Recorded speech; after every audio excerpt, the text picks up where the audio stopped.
पहला topic start कर रहे हैं यूएससीएमए पार्ट 2 में लीवरेज। देखिए लीवरेज का मतलब बेसिकली अगर हम समझें सबसे पहले अगर पहले चैप्टर की ये 1.4 यूनिट है और बहुत आसान यूनिट और सबसे ज़्यादा इंपॉर्टेंट यूनिट ये है, इसमें से क्वेश्चन 100% आएंगे। सक्सेस टिप्स ने भी बोला है कि आपको इस चैप्टर में से क्वेश्चंस देखने को मिलेंगे और यहाँ पर केवल न्यूमेरिकल्स नहीं करना है, न्यूमेरिकल्स में तो फॉर्मूलेज होंगे लेकिन इसके कॉन्सेप्ट को अप्लाई करना भी आपको आना चाहिए। तो एक one of the most important chapters में से है। 5 to 6 MCQs इसमें से आने के चांसेस हैं और केस स्टडी भी इसमें आ सकती है। टाइप ऑफ लीवरेजेस के पहले अगर हम समझें तो लीवरेज का मतलब होता है बेनिफिट, टेकिंग एडवांटेज, लीवरेज कर लेना। अगर हम फाइनेंशियल मैनेजमेंट में लीवरेज को समझें तो बेसिकली दो प्रकार के लीवरेज होते हैं। Leverage is a relative amount of fix cost in A firm overall cost structure. Leverage का जो रिलेशन है फर्म की फिक्स कॉस्ट से रिलेटेड है। इसका मतलब यहां पर आपको फिक्स कॉस्ट के ऊपर फोकस करना है। लीवरेज जो है वो दो प्रकार की रिस्क को बताता है, एक होती है फाइनेंशियल रिस्क और एक होती है बिजनेस रिस्क। हमें किस तरीके से इन कॉस्ट को रिकवर करना चाहिए। देखिए एक फिक्स कॉस्ट ऐसा मैटर है कि रिगार्डलेस ऑफ द सेल्स, आप किसी भी कितनी ही सेल्स क्यों नहीं कर रहे हैं, आपको फिक्स कॉस्ट तो क्या है इनकर्ड करनी ही पड़ेगी। तो बेसिकली लीवरेजेस जो है वो दो प्रकार के हैं, एक होता है ऑपरेटिंग लीवरेज और एक होता है फाइनेंशियल लीवरेज। तो यूएससीएमए के कॉन्टेक्स्ट में ही इसको हमने पढ़ना है। वैसे ये लीवरेज काफ़ी डेप्थ में है लेकिन आपको केवल इसका ओवरव्यू है। तो सबसे पहले अगर हम बात करें तो ऑपरेटिंग लीवरेजेस जो आता है वो बिजनेस की फिक्स कॉस्ट से रिलेटेड होता है। यहाँ पर फाइनेंस कॉस्ट को कवर नहीं किया जाता, यहाँ पर बिजनेस से related cost arising from the use of high level of plant and machinery in the production process relative through charges of depreciation property taxes. तो ऑपरेटिंग लीवरेज का जो पूरा फोकस है वो बिजनेस की रिलेटेड फिक्स कॉस्ट है। जैसे business में अगर हम बहुत heavy level of plant and machinery use करेंगे तो हमें मैक्सिमम डेप्रिसिएशन मिलेगा। उसके साथ साथ अगर हमारे पास बिल्डिंग है तो इसके लिए यूएस के पॉइंट ऑफ व्यू से देखें तो प्रॉपर्टी टैक्स भी काफ़ी ज़्यादा पे करना पड़ेगा। तो ऑपरेटिंग लीवरेज इनके बीच में बैलेंस कैसे करें, ये सारी चीज़ें आपको यहाँ पर सीखने को मिलेंगी। फाइनेंस लीवरेज जो होगा वो फाइनेंशियल स्ट्रक्चर से रिलेटेड होगा, जिसमें कि सबसे ज़्यादा इंपॉर्टेंट होगी डेट की कॉस्ट, और डेट को हम क्या पे करते हैं, इंटरेस्ट। तो एक बात ध्यान रखना, फाइनेंस लीवरेज में फाइनेंशियल फिक्स कॉस्ट के बारे में बात होती है और ऑपरेटिंग लीवरेज में बिजनेस से related fix cost like plant and machinery. तो मल्टीपल चॉइस क्वेश्चन में ऐसे क्वेश्चन भी आपसे पूछे जाएंगे। तो एक लीवरेज होगा और इन दोनों का जो कॉम्बिनेशन होगा, इन दोनों लीवरेज का जो मल्टीप्लिकेशन होगा उसको हम कंबाइंड लीवरेज के नाम से जानेंगे। मतलब ऑपरेटिंग और फाइनेंस लीवरेज जो है उसको हम किस नाम से जानेंगे, combined leverage, DCL, degree of combined leverage. अब हम बात कर रहे हैं सर, सबसे पहले यहां पर एक आपको डिग्री ऑफ लीवरेज के लिए एक फॉर्मूला दिया है, प्री फिक्स कॉस्ट इनकम और पोस्ट फिक्स्ड कॉस्ट इनकम, कि अगर हम फिक्स कॉस्ट को माइनस किए बिना, फिक्स कॉस्ट को सब्सट्रैक्ट किए बिना क्या इनकम अर्न करते हैं उसके रिस्पेक्ट में बात कर रहे हैं। और जब अगर हम फिक्स कॉस्ट को माइनस कर दें तो कितनी इनकम हम जनरेट करते हैं, उसका ये क्या है, प्रोपोर्शनेट है। मतलब अगर आप ऐसा सोचो कि अगर आपकी income before depreciation let's say 5 lakh है, बिफोर डेप्रिसिएशन,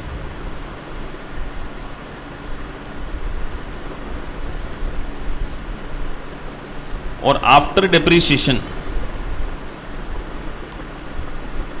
अगर मान के चलिए वो 2,50,000 है, तो फॉर्मूला अगर हम देखें तो प्री फिक्स कॉस्ट इनकम हो गई 5 लाख डिवाइडेड बाई 2,50,000। ये जो दो आया इसको क्या बोलें, हम ये कह सकते हैं कि हमारी जो इनकम है वो बिफोर फिक्स कॉस्ट जो है वो आफ्टर फिक्स कॉस्ट का ट्वाइस है, डबल है। यही कहोगे ना कि आफ्टर फिक्स कॉस्ट जो हमारी इनकम है, ऑपरेटिंग इनकम, अभी हम केवल ऑपरेटिंग इनकम के बारे में बात कर रहे हैं, कि जो हमारी इनकम है वो आफ्टर फिक्स कॉस्ट जो है जो उसका डबल है। ये अपने आप में एक लिवरेज बताता है। तो इस लिवरेजेस को हमने यहाँ पर एनालिसिस करना है। सो सबसे पहला लिवरेज आएगा डिग्री ऑफ ऑपरेटिंग लिवरेज। तो केवल फॉर्मूला नहीं देखना है, यहाँ पर एक आपको फॉर्मूला दिख रहा होगा, कंट्रीब्यूशन मार्जिन अपॉन में ऑपरेटिंग इनकम और ईबीआईटी। ईबीआई का मतलब earning before interest and taxes. Calculation of DOL require financial information prepared two variable cost basis. तो यहां पर वेरिएबल कॉस्ट के ऊपर एक बहुत इंपॉर्टेंट एस्पेक्ट है। अब मुझे बताइए, ये जो ईबीआईटी है, क्या इसमें से फिक्स कॉस्ट माइनस हो गया होगा कि नहीं हो गया होगा? ईबीआईटी का क्या मतलब है? Contribution minus fix cost. तो सबसे पहले कंट्रीब्यूशन को समझे क्या होता है। तो कंट्रीब्यूशन कभी आप लोगों ने बीकॉम की क्लास में पढ़ा हो तो कंट्रीब्यूशन हमारा निकलता है sales less variable cost. Sales less variable cost is equal to contribution. ठीक है सर, सेल्स में से वेरिएबल कॉस्ट माइनस कर देते हैं तो कंट्रीब्यूशन आता है। अब अगर मैं यहां पर आपको बोलूं कि वेरिएबल कॉस्ट अगर मेरी 20% है तो कंट्रीब्यूशन कितना परसेंटेज होगा? 80%।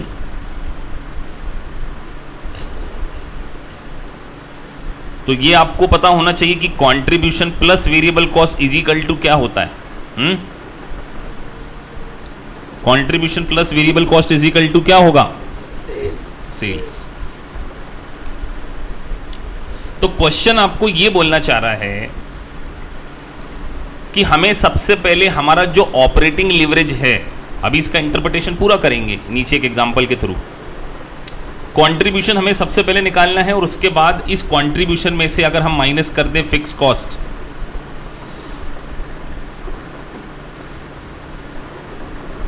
कंट्रीब्यूशन लेस कर दें हम फिक्स कॉस्ट, तो क्या आ जाएगा हमारा? Operating income.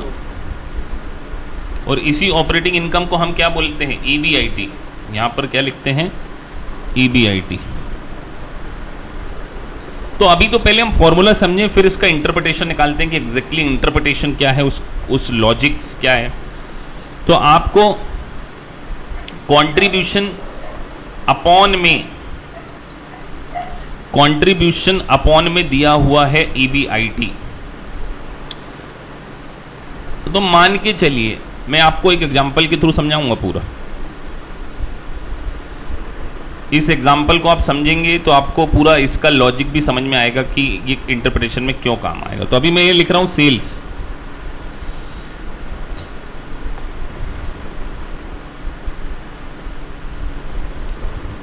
Suppose that 1 lakh मेरी सेल्स थी, लेस मैंने कर दिया वेरिएबल कॉस्ट।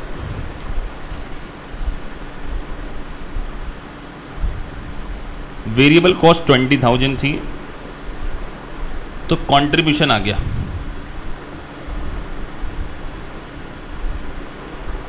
80,000 और less fix cost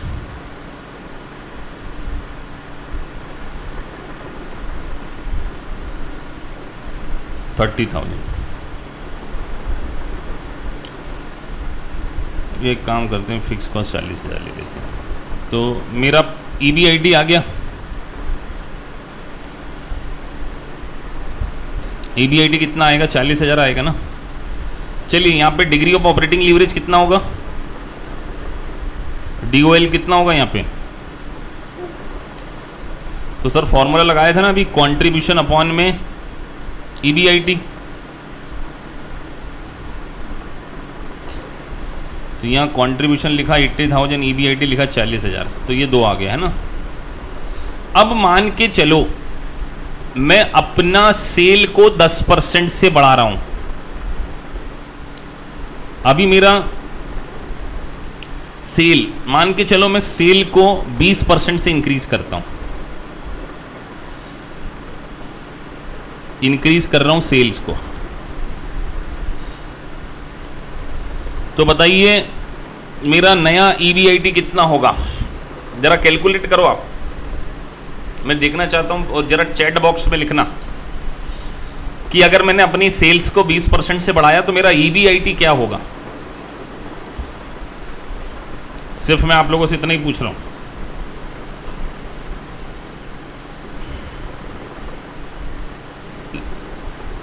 chat box में जरूर लिखना नया EBIT, जिसका भी जो आ रहा है चैट बॉक्स में, कोई भी नहीं बोलेगा।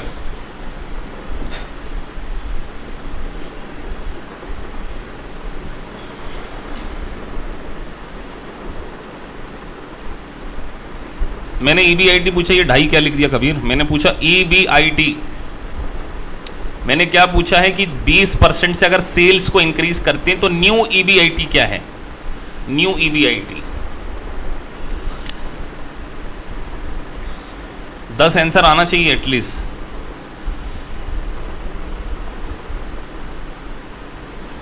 नया EBIT पूछा है, कईयों का 56,000 आ रहा है, किसी का 5,60,000 आ रहा है। ऋतु 5,60,000 तो नहीं आ सकता मेरे साथ, एक जीरो ज़्यादा लग गया होगा। चंद्रा गुलशन 60, बाकी और भी तो हैं बच्चे।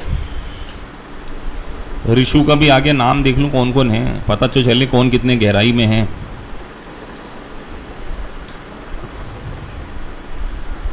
अभी किन का आंसर नहीं आया? जिसमें संदीप का आंसर नहीं आया है,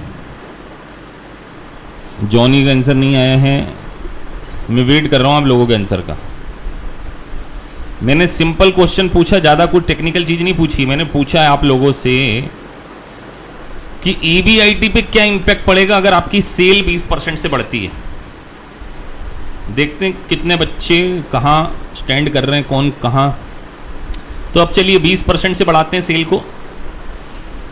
एक और स्टूडेंट का आ गया है आंसर, देख लेते हैं किसी का कुछ अलग। ठीक है, तो यहाँ पर 20% से बढ़ाया, 1,20,000। ठीक है, अब वेरिएबल कॉस्ट पहले कितना था? 20% था ना, सेल का 20% था, तो 1,20,000 का 20%। बस मैं ये देखना चाहता था लॉजिक कौन लगाता है। 24, तो कंट्रीब्यूशन कितना हो गया? 1,20,000 माइनस 24,000, तो ये आ गया 96। फिक्स कॉस्ट तो चाहे किसी भी लेवल पे हो, 96 माइनस 40,000। तो बताइए EBIT कितने परसेंटेज से चेंज हुआ, कितने परसेंटेज से बढ़ा है?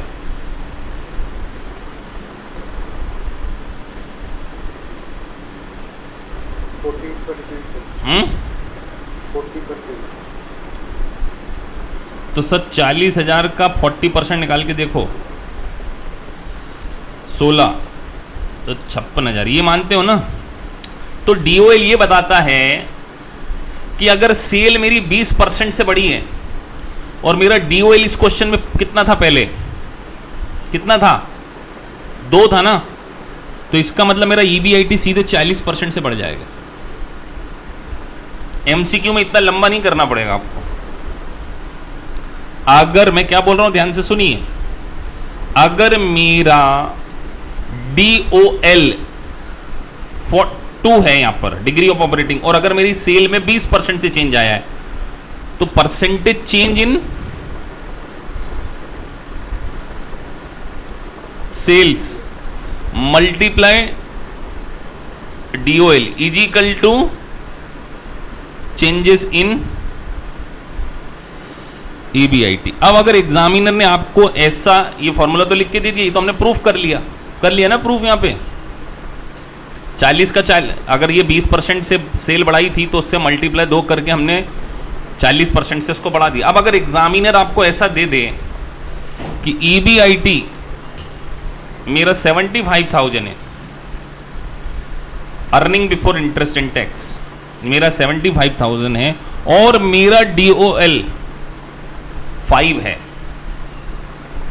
और अगर मेरी सेल्स 10% से डाउन जाती है, सभी बच्चे बोलने बगैर चैट बॉक्स में लिख के बताएं मेरा रिवाइज्ड EBIT कितना होगा।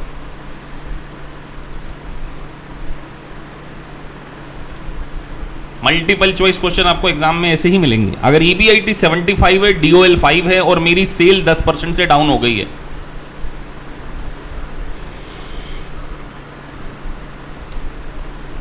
तो आप सभी को बताना है रिवाइज्ड EBIT क्या होगा। ये लॉजिक आपने जो पढ़ा है जस्ट।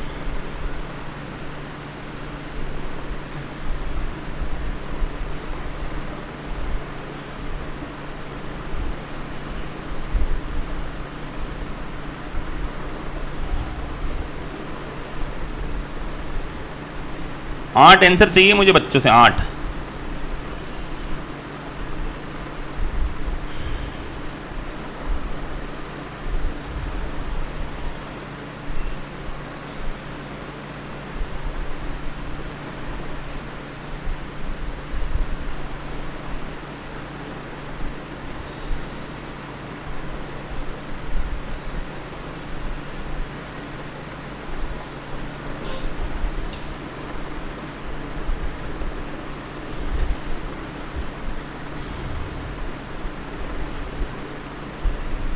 नहीं आ रहा है तो वो लोग लिख दे कि सर नहीं आ रहा है, समझ नहीं आया है, वो भी लिख सकते हैं।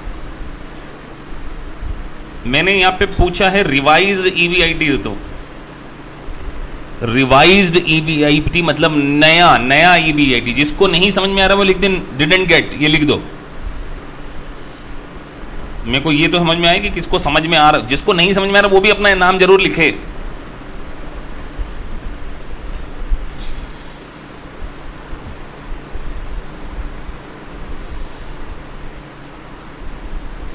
ये सामने फॉर्मूला लिखा, percentage change in sales into DOL is equal to changes in EBIT।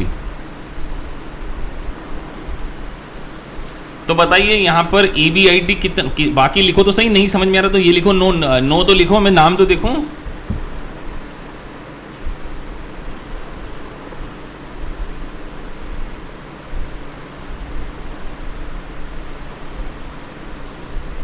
शर्माना नहीं है, लिख देना, नहीं समझ आए तो अपना नाम कि नो, जैसे गुलशन ने लिख दिया है, ऋषु ने भी लिख दिया नो, बाकी सब सोच रहे हैं। ऋषु ने भी लिख दिया नो। चलिए, तो सबसे पहले मुझे बताइए, मैंने आपसे क्या बोला था कि अगर, अच्छा बाकी कई बच्चे तो नो भी लिखने में शर्मा रहे हैं। मैंने आपको क्या बोला कि अगर जितना परसेंटेज चेंज होता है सेल्स में, उसमें मल्टीप्लाई क्या कर दो, DOL को। यही बोला ना, परसेंटेज चेंज इन सेल्स कितना है बच्चों, 10, DOL कितना है 5, तो मल्टीप्लाई करके कितना आ गया 50%। तो 50% से EBI कम हो जाएगा, तो नया EBIT कितना हो जाएगा। अरे 50% से कम कर दो EIBT कितना हो गया, 37,500। ठीक है, अब समझ में नहीं आया तो जरा वो लोग लिख दें यहां पे नो, किनको अभी भी समझ में नहीं आया। आ गया ना सभी को।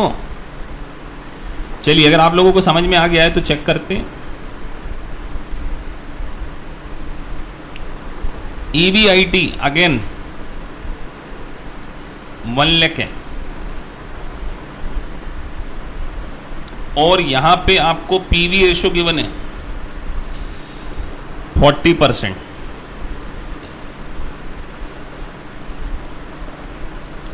PV रेशो गिवन है 40%, और DOL भी गिवन है, वो 2 है। ठीक है, तो मुझे 2 चीजें बताना है। वेरिएबल कॉस्ट बताइए आप कितनी आएगी।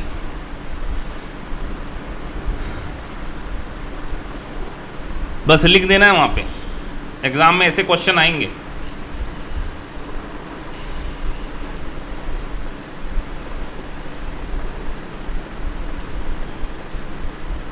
कोई चेंज वेंज नहीं डाला मैंने, सिर्फ आंसर लिखना है। मैं ये देखना चाहता हूं कि कितने बच्चे मैथमेटिकली ठीक हैं।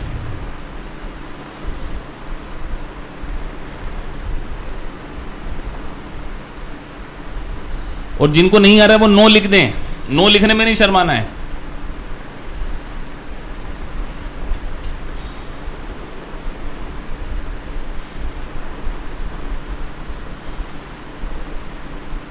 जिनको नहीं लिखने में आया है वो नो जरूर लिख सकते हैं। अभी आंसर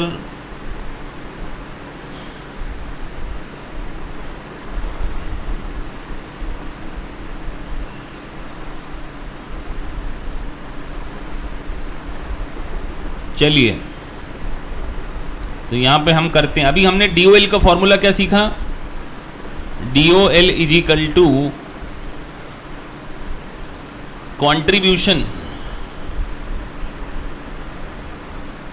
अपॉन में EBIT, यही सीखा ना फॉर्मूला। अब बेटा अगर ये क्वेश्चन जिन बच्चों से नहीं बन रहे उनको बहुत अपने ऊपर काम करना पड़ेगा, लिटरली बोल रहा हूँ मैं। एग्जाम में फिर कैसे करेंगे आप? अभी जस्ट फॉर्मूला समझा, कॉन्ट्रीब्यूशन अपॉन में क्या लिखा था हमने? EBIT। तो चलो क्वेश्चन में DOL गिवन है सर 2, तो कॉन्ट्रीब्यूशन C, तो EBIT कितना दिया? 1 लाख। तो इसका मतलब कंट्रीब्यूशन कितना हो गया? कंट्रीब्यूशन कितना हुआ यहाँ पे? 2 लाख। तो अगर कंट्रीब्यूशन 2 लाख है तो मैंने आपसे क्या पूछा है? तो इसका मतलब PV रेशो अगर 40% है तो इसका मतलब 60% क्या है? सॉरी,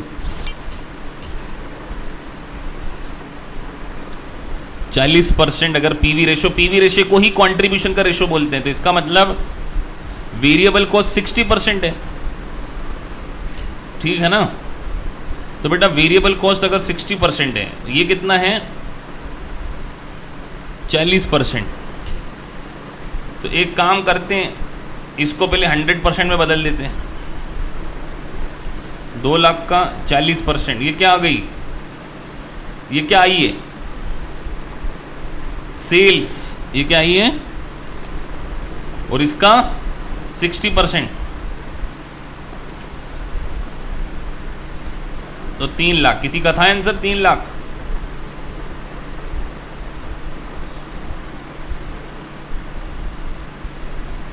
तो अब आपको कल को लगेगा सर हमने तो समझाया, ये तो हमने ऐसा तो समझाया ही नहीं बेटा। तो इसमें तो मैंने आपको फॉर्मूला समझाया ना, अब ये तो मैथ्स है, इसमें मैं क्या समझाऊंगा आपको, बताइए।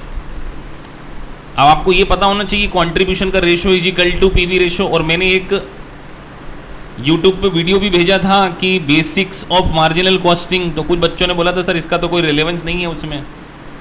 नाम नहीं लूंगा उन बच्चों का। बेसिक्स ऑफ मार्जिनल कॉस्टिंग, और पहले दिन ही पढ़ाता हूं मैं वैसे ही। तो मैंने बताया हुआ है कि PV रेशो का फॉर्मूला क्या होता है? कंट्रीब्यूशन अपॉन में सेल्स। और ये पता भी होना चाहिए, नहीं भी बताया है अगर मैंने। BCom तो पास किया ही है ना, कोई 12th का बच्चा तो नहीं बेटा यहाँ पे। तो ये निकाला है हमने। तो यहां हम क्या सीख रहे हैं, किस तरीके से आपको एनालिसिस करना है। एनालिसिस देखो, DOL से हमने सेल्स निकाल ली, तो इसका मतलब अब मैं आपसे एक बार सिंपल क्वेश्चन पूछूं कि अगर मेरा DOL, अब सभी आंसर देंगे, सबको आ जाना चाहिए। अगर मेरा DOL 2.5 है और मेरी सेल्स अगर 5 लाख है और मेरा EBIT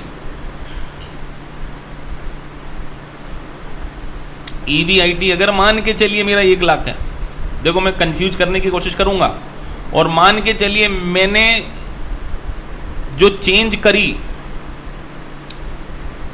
मेरी न्यू सेल्स अगर मान के चलो ये 5 लाख की जगह 4.5 लाख हो जाती है, तो मेरा रिवाइज्ड EBIT बताइए।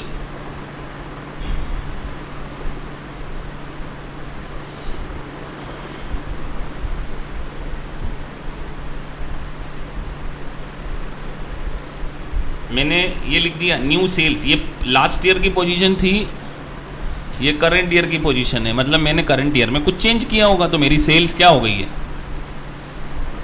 ये करंट पोजीशन है। चलिए बेटा रिवाइज ईबीआईटी सभी लिख दो जरा।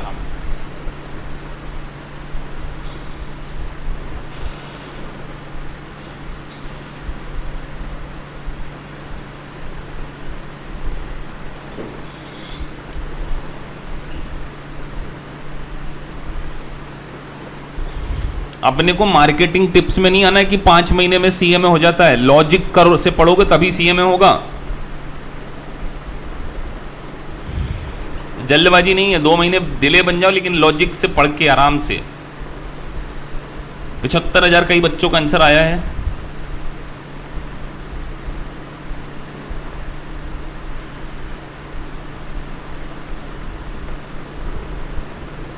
$75,000। ऋतु तुम्हारा आंसर नहीं आया?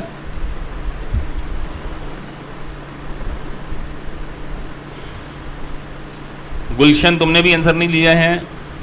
जिनका नहीं आ रहा वो नो तो लिखो।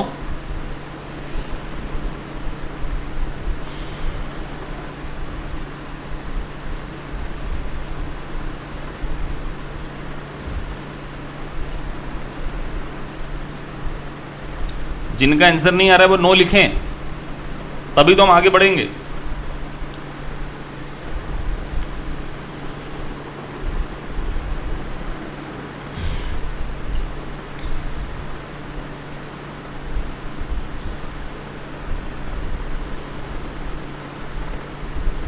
चलिए, न्यू सेल 4.5 लाख है, इसका मतलब सेल कितने परसेंटेज से गिरी है?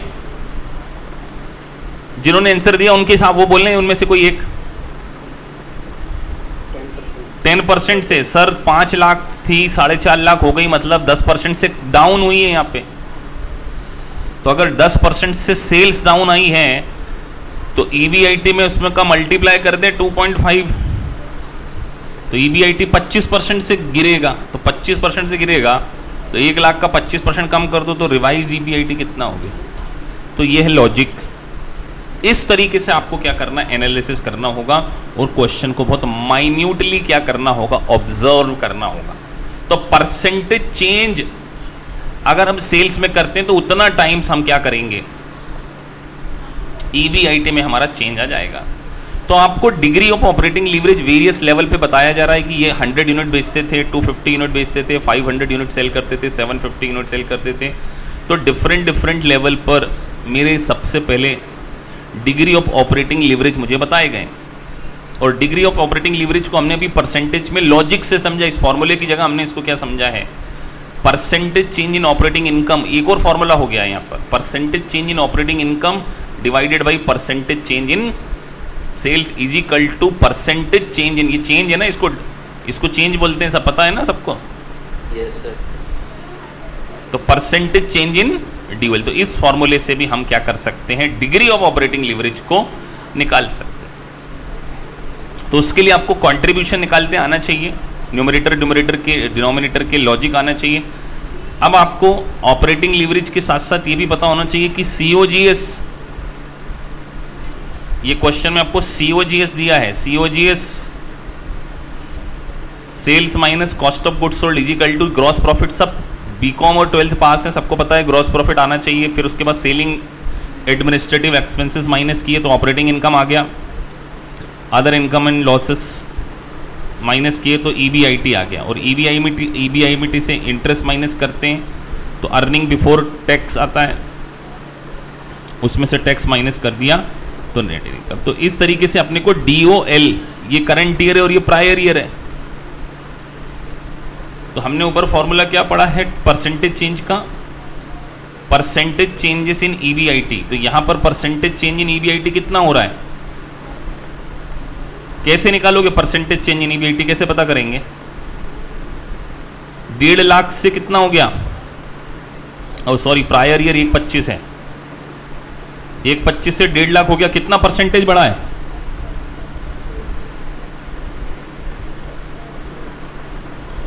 25,000 से इंक्रीज, 25,000 से बढ़ी है ना वो, और पुरानी कितनी थी 1.25, तो बेटा 1,25,000 से हमने इसको डिवाइड कर दिया तो 20%।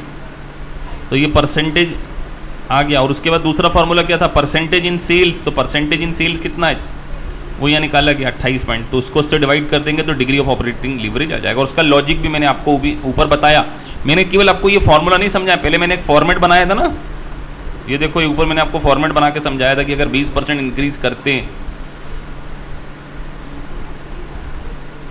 उसका सिंपल रीजन है क्योंकि फिक्स कॉस्ट तो हमारी क्या होगी, कांस्टेंट होगी। तो जैसे ही हम हमारी इंक्रीज सेल्स करेंगे, ऑब्वियस सी बात है, फिक्स कॉस्ट कांस्टेंट होने के कारण हमारा ईबीआईटी क्या है, इंक्रीज हो जाएगा। तो जैसे जैसे सेल्स बढ़ाएंगे, क्योंकि फिक्स कॉस्ट उस प्रोपोर्शनेट में नहीं बढ़ेगी, फिक्स कॉस्ट तो कांस्टेंट है, दैट्स वाई हमारा ईबीआईटी क्या है, increase, day by day increase होते जाएगा।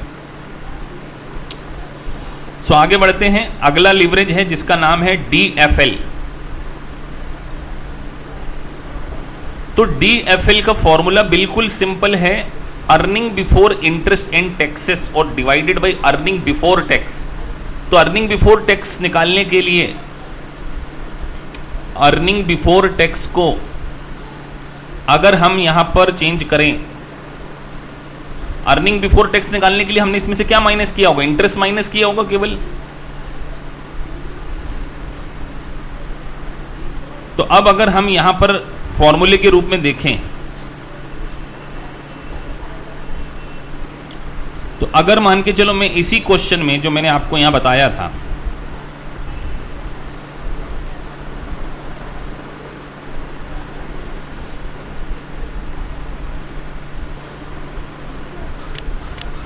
ये क्वेश्चन है, ये सब हटा दे रहा हूं, नया क्वेश्चन लिख रहा हूं मैं।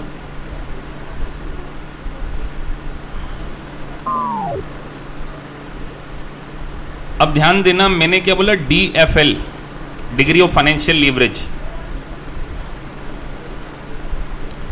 तो अगर मैंने आपको डीएफएल दिया हुआ है, डीएफएल का फॉर्मूला है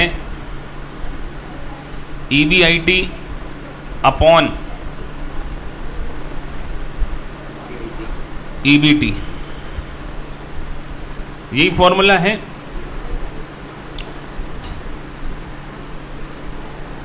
तो अगर मान के चलिए आपको क्वेश्चन में डीओएल भी दे दिया जाए, डीएफएल भी दे दिया जाए, ये 2 दे दिया जाए, ये 3 दे दिया जाए, तो क्या आप ईबीआईटी निकाल सकते हैं इसमें?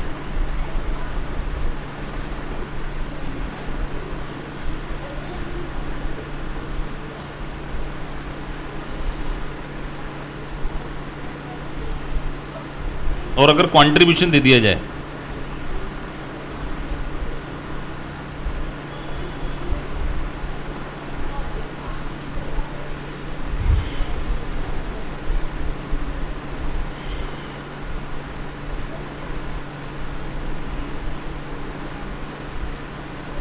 ईबीआईटी तो बहुत सरल हो गया इसमें। तो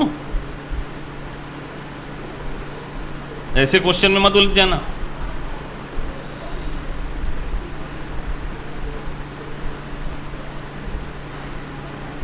बहुत सिंपल है सर ये तो।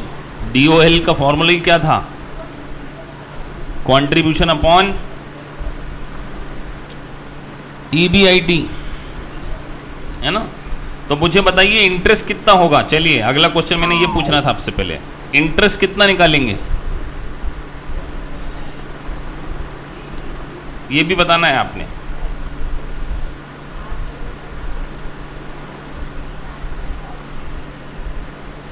ये सब कुछ दिया हुआ आपको।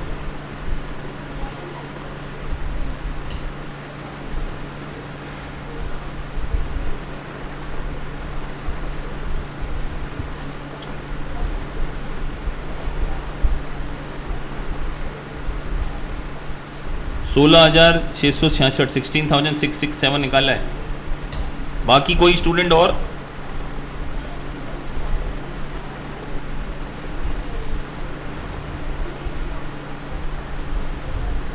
बाकी भी सोचो थोड़ी देर, जरा फॉर्मूले में घुमा फिरा के देखो। फॉर्मूला ये लिखा ईबीआईटी अपॉन ईबीटी। मतलब ऐसे क्वेश्चन तो तुरंत बनना चाहिए, तुरंत।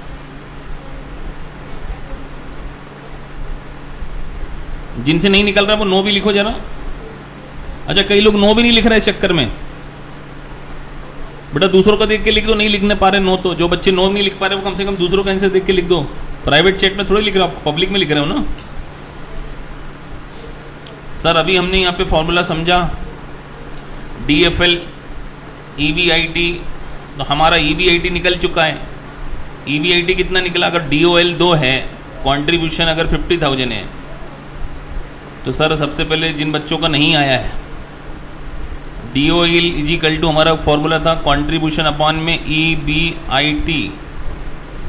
ठीक है सर, DOL हमको दिया है 2, कंट्रीब्यूशन हमको दिया हुआ है 50,000, तो इसका मतलब EBIT नीचे। अब इसको सॉल्व किया तो मल्टीप्लाई करके 2 से डिवाइड कर देंगे तो DOL कितना, EBIT कितना आया यहाँ पे? 25,000। और EBIT अगर 25,000 आ गया है तो सर कितना आसान काम हो गया। DFL हमारा 3 है, EBIT हमने 25,000 निकाल लिया, और 25,000 डिवाइडेड बाई क्या कर दे, EBIT माइनस इंटरेस्ट, यही करोगे ना। तो 3 is equal to 25,000 divided by 25,000 minus interest. अब इसको सॉल्व करना आना चाहिए मैथ्स में। कितना आया इसको सॉल्व करके? सबका आता है ना ये LCM लिखे? कितना आता है इसको सॉल्व करके? 60 नहीं आता सभी का? और हाँ तो बोल दो। हाँ इतना, ये चीज़ LCM निकालना मैं नहीं बता रहा हूँ ना। ठीक है, तो ये आपका EBIT इस तरीके से यहाँ पर आपने कैलकुलेट करना है। तो EBIT करने के लिए हमने फॉर्मूला समझना है सबसे पहले। तो EBIT में से हमने यहाँ तक तो हमने समझ ही लिया था सर EBIT, उसमें से इंटरेस्ट माइनस किया तो अर्निंग बिफोर टैक्स आ गया, और उसमें से टैक्स माइनस कर दिया तो हमारी क्या आ गई, नेट इनकम आ गई। तो यहाँ पर अगर फॉर्मूला देखें तो percentage change in net income divided by percentage change in EBIT। तो अगर मान के चलिए, अब आपको लॉजिक भी समझाना है, तो हम पुराने क्वेश्चन में जाते हैं।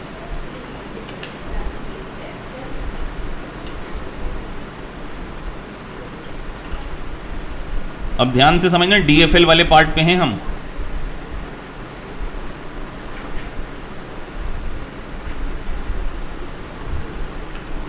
यहां मैंने लिखी सेल्स, बड़े ध्यान से समझना इस पॉइंट को। सेल्स सर 1 लाख लिख दिया आपने।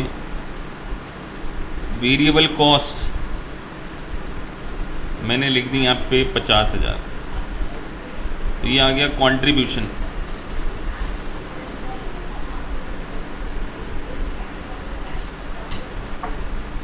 तो कंट्रीब्यूशन लेट से आपका कंट्रीब्यूशन है, सॉरी 50,000 ही कंट्रीब्यूशन होगा। हम थोड़ा सा राउंड ऑफ लाने के लिए चेंज कर रहे हैं, इसको 20,000 कर रहे हैं, और यहाँ पे कंट्रीब्यूशन आ गया 40,000। और मान के चलिए फिक्स कॉस्ट थी मेरी 20,000, और मैंने यहाँ पे इंटरेस्ट डाल दिया, सॉरी 80, हाँ 80 से ठीक, 80,000। तो ये फिक्स कॉस्ट हो गई माइनस करके, तो ये क्या आ गया आपका EBIT, इसी को बोलते हो ना 60,000, और इंटरेस्ट माइनस कर दिया मान के चलिए 20,000। सबसे पहले मुझे बताइए यहाँ पे DFL कितना है?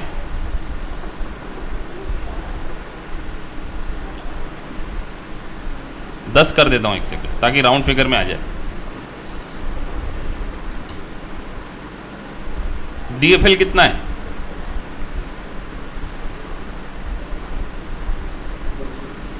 कितना है DFL? 2.2 है। जरा देखो जरा 2.2 सभी का यही आ रहा है।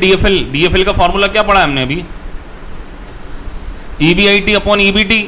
तो 2.2 कैसे आया? 2 आएगा ना?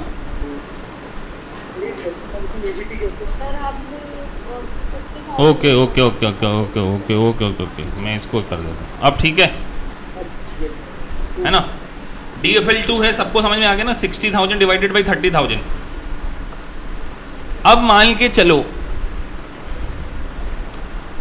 मान के चलिए अपनी 10% से सेल्स यहां पर अप जा रही है,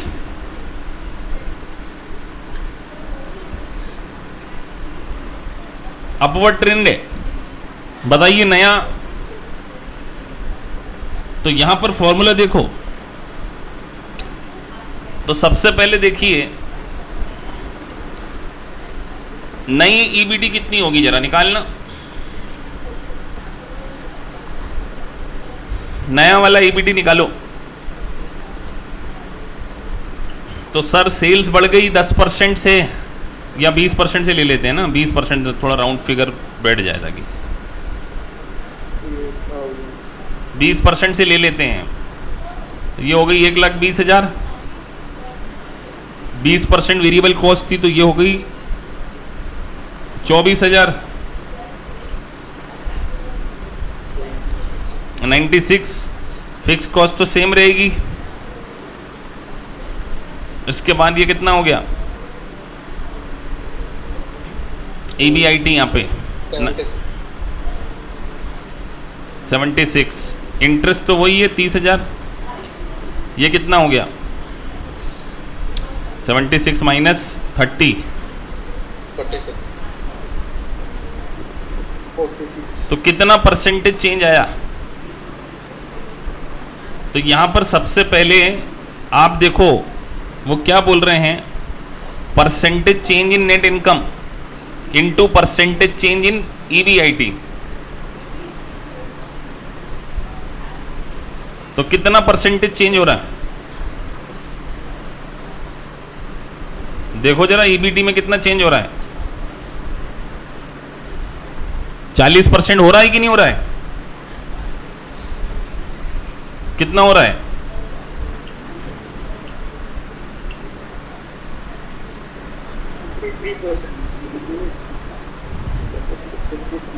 तो अगर यहां पे इस फॉर्मूले को देखें, percentage in change in net income, तो नेट इनकम कितनी चेंज हो रही है, नेट इनकम कौन सी कहलाती है, ये कहलाती है ना।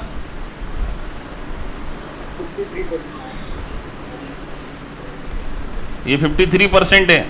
और वो क्या बोल रहे, परसेंटेज चेंज इन EBIT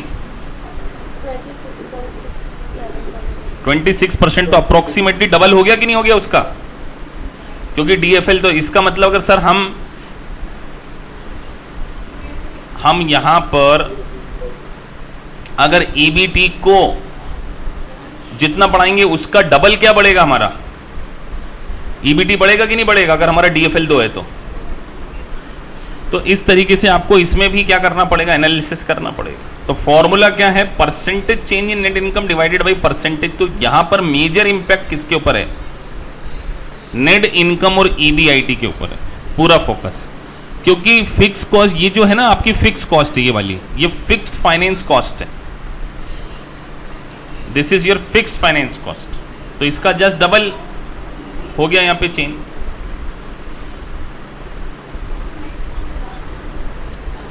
सो इस तरीके से आपको DFL। और एक और बात, DOL into DFL is equal to क्या कहलाएगा, DCL, degree of combined leverage. तो अगर मान के चलिए मेरे पास ये अर्निंग टैक्स की रेट मेरी 50% टैक्स की रेट होती, 50%, तो प्रॉफिट आफ्टर टैक्स कितना आएगा, 50% टैक्स माइनस कर रहा हूं ध्यान से ना इसी क्वेश्चन में। तो टैक्स कितना 15,000, तो प्रॉफिट आफ्टर टैक्स कितना हो गया। और मान के चलो कंपनी के पास नंबर ऑफ शेयर, उसी के कॉन्टेक्स्ट में आगे बता रहा हूं 1,000 थे। तो बताइए EPS समझते हैं, EPS अर्निंग पर शेयर। तो यहां पे EPS कितना आएगा,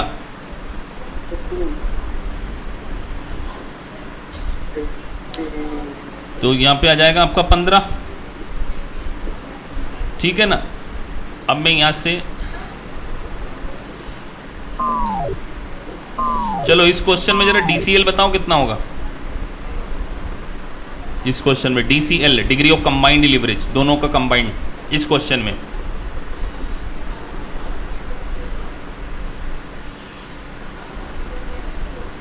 DOL कितना है और DFL कितना है।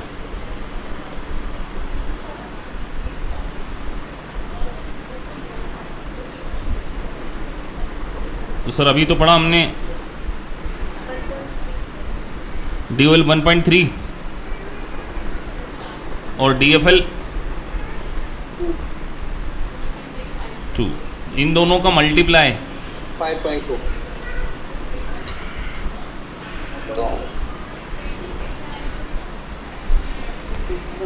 2.6। ये 5.2 किसने बोला। अभी मैं लिख देता तो पूरा क्वेश्चन ही तुम गलत करवा देते मेरे से भरोसा करके। 2.6, ठीक है। अब आप बड़े ध्यान से समझना, तो इन दोनों का कंबाइंड हमने पढ़ा है,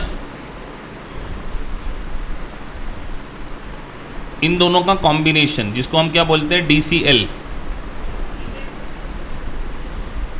तो अगर मान के चलिए मैं मेरी सेल को 20% से बढ़ा दूं, सेल्स को, जरा देखो EPS के ऊपर क्या इंपैक्ट पड़ता है। बताइए, नया EPS निकाल के बताइए।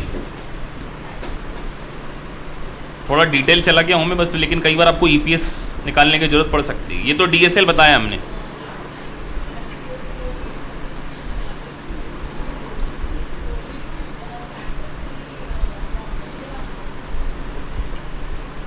और आप लोगों के लिए होमवर्क है कि अगर सेल्स में चेंज करते हैं तो EPS में क्या चेंज आएगा। अगर मेरा DCL ये है तो ये आपको सोचना है घर पे, ठीक है। चलो हम थोड़ा सा आगे, हाँ जी। नहीं, टैक्स तो चेंज होगा ना, 50% होगा ना टैक्स, वो तो इनकम के बाद। आप इसको जरा सोचना घर पे, ये घर पे होमवर्क के लिए मैं थोड़ा सा आगे बढ़ रहा हूं। तो degree of operating financial leverage किसके बारे में बात करता है। फाइनेंस रिस्क के बारे में बात कर रहा है। तो एक बात बड़ी इंपॉर्टेंट है, firm with high financial leverage necessarily carries greater degree of risk because debt must be service regardless of the level of earning. इस लाइन का कौन मतलब बताएगा एग्जैक्टली क्या कहना चाह रहे हैं।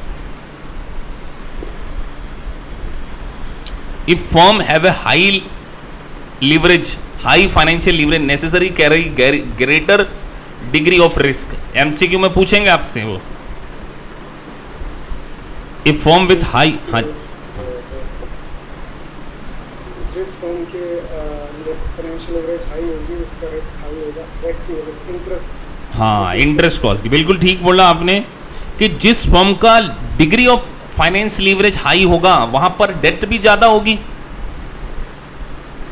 सर कैसे प्रूफ करें हम, अभी प्रूफ कर लेते हैं। अगर यहां पर सेम इनकम होती 60,000 और मान के चलो यहां पर इंटरेस्ट जो है वो 20,000 होता, तो EBT कितना होता यहाँ पे 40,000 होता। 40 ही होता ना, 60 में से 20 गए। बताइए यहाँ पे DFL कितना आएगा।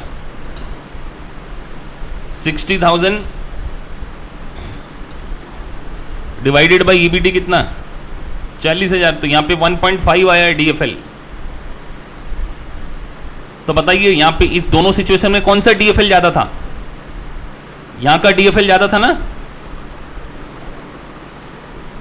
था कि नहीं था। इतना तो सबको क्लियर होना चाहिए। ये 2 था और ये इसका कितना 1.5 है, तो जिसका DFL कम है उसमें डेट कम है कि उसमें डेट ज्यादा है।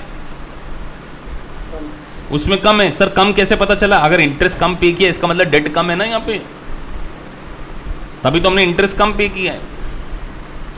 तो ध्यान रखिए जिस भी कंपनी का DFL ज्यादा होगा वहां पे डेट का बर्डन भी ज्यादा होगा, और डेट का बर्डन ज्यादा होगा तो फाइनेंशियल रिस्क बेटा ज्यादा क्यों होगी, क्योंकि प्रॉफिट नहीं भी कमाओगे तो भी इंटरेस्ट देना पड़ता है कि नहीं देना पड़ता, मुझे बताओ। देना पड़ता है। और अगर आप प्रॉफिट नहीं कमा रहे हैं, regardless of the level of earning आपको इंटरेस्ट तो देना पड़ेगा। और अगर मान के चलिए आपने प्रॉफिट नहीं कमाया और आपके ऊपर डेट का बर्डन बढ़ते जा रहा है, तो आपकी कंपनी इनसॉल्वेंट हो सकती है, बैंक करप्ट हो सकती है। तो आपको बहुत ज्यादा फाइनेंशियल डीएफएल नहीं रखना है। However if such firm is profitable, the more residual profit for the share holder after debt service. लेकिन अगर कंपनी प्रॉफिटेबल सिचुएशन में है तो डेट माइनस करने के बाद सारा का सारा प्रॉफिट क्या हो जाएगा, किसको बढ़ जाएगा? और शेयर होल्डर को बढ़ जाएगा, तो शेयर होल्डर का अर्निंग पर शेयर क्या हो जाएगा? हायर अर्निंग पर शेयर हो जाएगा। तो अगर कंपनी प्रॉफिट कमा रही है तो सर अगर हम ये देखें यहां से, अगर हम कैपिटल स्ट्रक्चर के पॉइंट ऑफ व्यू से देखें, एक ए कंपनी है, एक बी कंपनी है, दोनों के प्रॉफिट 5-5 लाख है, ठीक है। टैक्स रेट 50% है। एनालिसिस करना सीख रहे हैं हम, ध्यान से देना, एनालिसिस 50% टैक्स रेट है। और मान के चलिए इस ए कंपनी के पास केवल इक्विटी है, डेट है ही नहीं, इसके पास 50% इक्विटी प्लस 50% डेट। पहले तो बताओ किसका डीएफएल ज्यादा होगा? क्या यहां पे कोई ए का डीएफएल ज्यादा होगा? यहां तो डेट है ही नहीं, तो डेट जिसका होगा उसका डीएफएल ज्यादा होगा ना। तो अब अगर मान के चलो कंपनी का टोटल कैपिटल हम ले रहे हैं, टोटल कैपिटल मान के चलो कंपनी के पास 10,000 शेयर हैं यहां पे, और यहां पे 5,000 शेयर हैं, और कंपनी का कैपिटल स्ट्रक्चर यहां पे भी 10 लाख है, यहां पे भी 10 लाख है।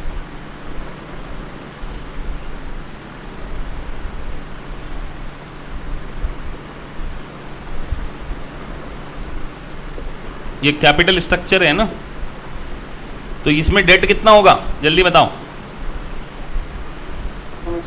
5 लाख। समझ में आया ना? 50% डेट है तो 5%, और यहां पे डेट 0 है।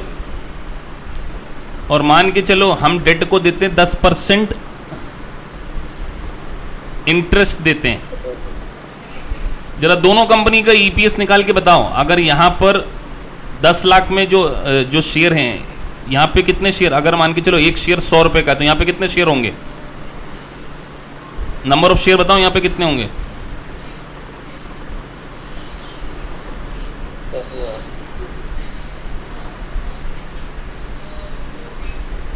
10 लाख को 100 से डिवाइड किया 10,000। यहां पे कितने शेयर होंगे?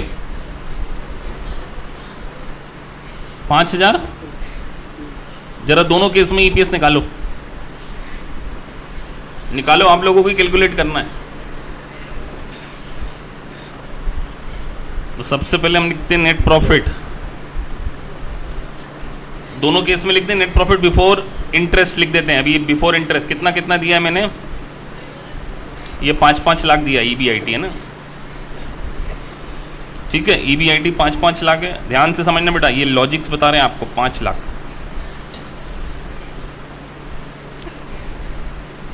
बताइए यहाँ पे इंटरेस्ट कितना जाएगा? 0, क्योंकि उसमें डेट था ही नहीं। यहाँ पे कितना जाएगा? 50,000। यहाँ पे ईबीटी, यहाँ पे ईबीटी 4.5 लाख, ठीक है। टैक्स बताओ?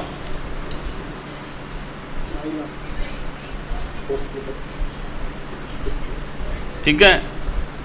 नंबर ऑफ शेयर,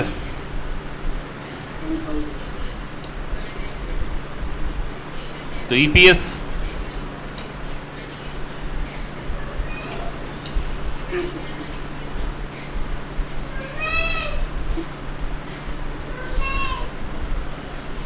यहाँ पे ईपीएस 25 है, और यहाँ पे ईपीएस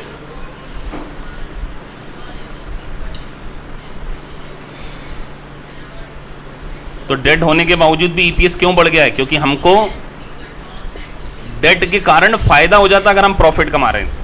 इसीलिए वो बोल रहे थे आपको कि हायर अर्निंग पर शेयर होगा अगर हम क्या है प्रॉफिट की सिचुएशन में, इवन दो हम डेट बढ़ाते भी जाएं तो भी हमारे शेयर होल्डर को फायदा होगा, क्योंकि शेयर होल्डर को तो इंटरेस्ट काटने के बाद पैसा मिल रहा है ना। तो इसीलिए यहां पर डीएफएल बोला गया। तो यहां पर ये यूनिट खत्म हो जाती है। तो इसके आपने क्वेश्चन करना है। और अब हम संडे मिलेंगे 3:30 से 4 बजे के बीच में। कबीर आप जुड़िए, और जिनके डाउट आ जाएंगे उनको मैं मैसेज कर दूंगा, पहले जिनका मेल मुझे मिल गए। और 4 बजे से हमारी क्लास होगी अगली, जिसमें हम 2 यूनिट फिनिश कर देंगे इसकी। तो मीनवाइल आप लोग आज इसके भी मल्टीपल चॉइस क्वेश्चंस कर सकते हैं। ठीक है जी। किसी ने कुछ चैट बॉक्स में क्या लिखा है? सर आईआरआर की कल की वीडियो नहीं डली है, डाल दिए मेरे हिसाब से अभी मैंने।